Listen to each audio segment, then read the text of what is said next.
Olá pessoal, tudo bem com vocês?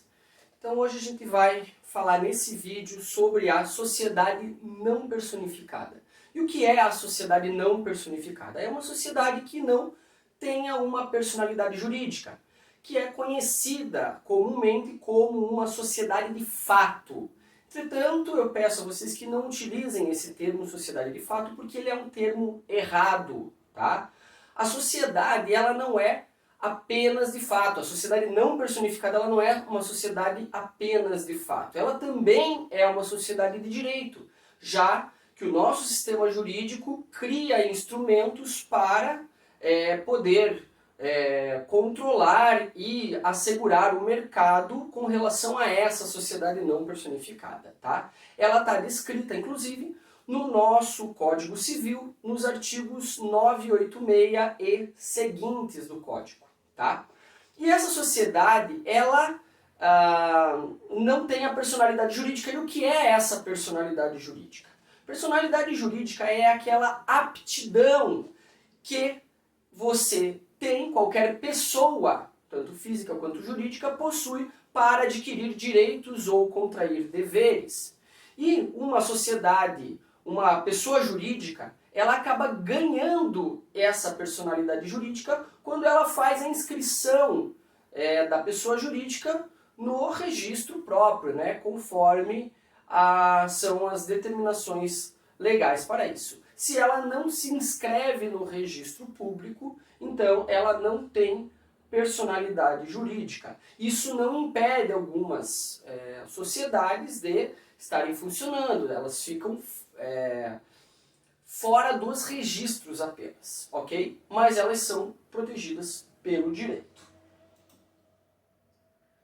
E nós temos também as nossas atividades econômicas civis, também conhecidas como sociedades simples. Cuidado com esse nome, sociedade simples, tá? Porque nós temos um tipo societário que também é chamado de sociedade simples, tá? O Código Civil acabou fazendo uma confusão com isso. Então nós temos a sociedade simples em sentido estrito e a sociedade simples em sentido amplo. Tá? E nós estamos falando da sociedade civil econômica, ou a simples em sentido amplo.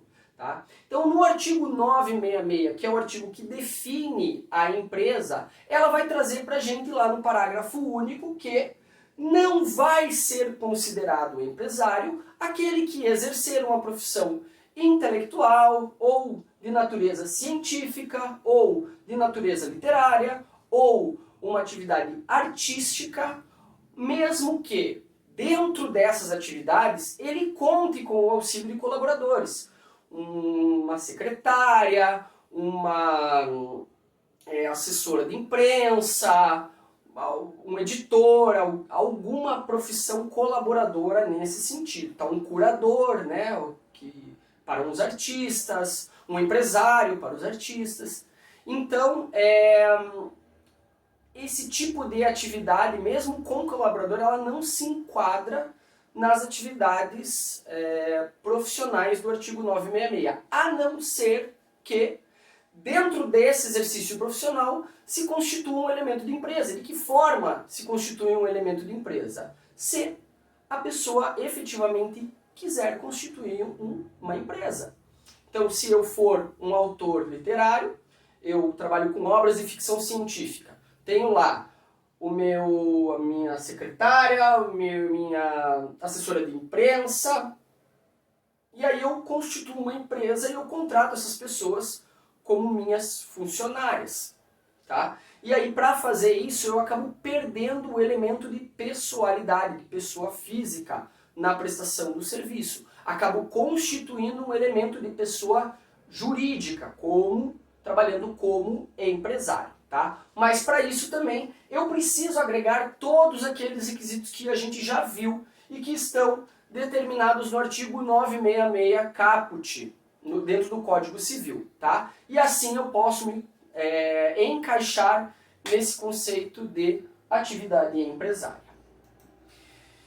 Também temos o empresário rural. Tá? Empresário rural é aquele que desenvolve uma atividade dentro do âmbito rural, uma empresa considerada agrária, que pode ser formado tanto pela agricultura familiar, ou seja, aquele pequeno agricultor que desenvolve atividade agrícola com a sua família, ele também não é considerado empresário, mas sim uma atividade econômica civil.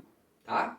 Mas caso ele tenha interesse, assim como qualquer outra atividade dentro da agroindústria, grandes produtores, eles podem requerer uma equiparação ao empresário. E isso está descrito para a gente no artigo 971, que determina que caso eu atue no meio rural e que eu queira e que eu trabalhe, essa atividade seja a minha principal profissão, desde que eu atenda todos aqueles requisitos, tá, que estão na lei, eu posso pedir para fazer lá na junta comercial a minha inscrição como se fosse empresário. E aí eu não vou ser empresário, mas eu vou ficar equiparado para todos os efeitos ao empresário sujeito a registro. Tá? E ainda nós temos também as cooperativas. E as cooperativas nunca serão empresas. Por que elas nunca serão empresas? Porque o artigo 982, parágrafo único do Código Civil, diz que elas não vão ser empresas. Independente do seu objeto, considera-se empresária a sociedade por ações e simples, sociedade simples em sentido amplo, a cooperativa.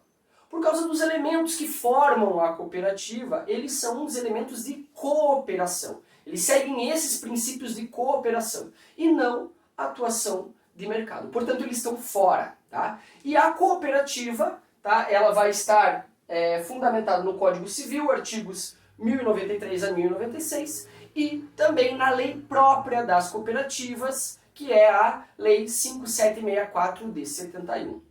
Ok?